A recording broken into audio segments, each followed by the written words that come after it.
پاکستانیوں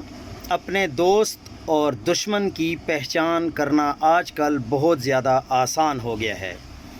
کل ایک نالائق وکیل نے سلمان اکرم راجہ پر بہت سخت الفاظ استعمال کیے کہ عمران خان نے ایک ایسے شخص کو سیکرٹری جنرل بنا دیا ہے جس کے ساتھ کبھی اس کا منشی بھی نہیں ہوتا اور ہمیشہ اکیلے ہی گھومتا رہتا ہے۔ ان نالائق وکیل کو ہماری طرف سے یہ جواب ہے کہ ایک اوسط اور نالائق وکیل کا سب سے بڑا پروٹوکول اس کا فائلیں اٹھائے منشی یا چند نوجوان وکیلوں کا جھرمٹ ہوتا ہے جو اس کے لیے فیسیں یا کچھ بھی پکڑ لیتے ہیں۔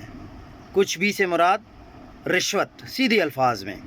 اور کبھی کبھی تو یہ کام جونیئر وکیل بھی کرتے ہیں۔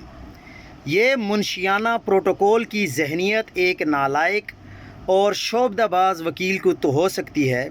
مگر ایک کامیاب آئینی وکیل جو قومی سوچ اور جمہوری نظریات پر یقین رکھتا ہے، اس کو ایسے منشی شعبدہ باز کی ضرورت نہیں ہوتی اور نہ ہی ایسے سوچ کی ضرورت ہوتی ہے۔ ایک لیڈر اور نظریات رکھنے والا ایماندار وکیل وقار اور عزت نفس کے ساتھ اکیلا چلنا بھی جانتا ہے۔ نظریات اور سیاسی سوچ سے عاری وکیل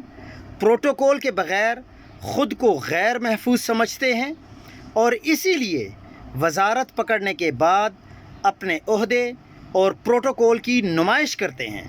اور عہدے کے بغیر پولیس کو دیکھ کر دھڑکی بھی لگا دیتے ہیں۔ میں آپ لوگوں سے جاننا چاہوں گا کہ یہ نالائق اور شعبدہ باز وکیل کون ہو سکتا ہے جس نے بڑی ڈھٹائی کے ساتھ، بڑی بے شرمی کے ساتھ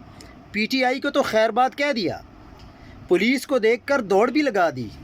اور اب سلمان اکرم راجہ جیسے اپ رائٹ اور بیسٹ وکیل کے تانے مارتا پھر رہا ہے۔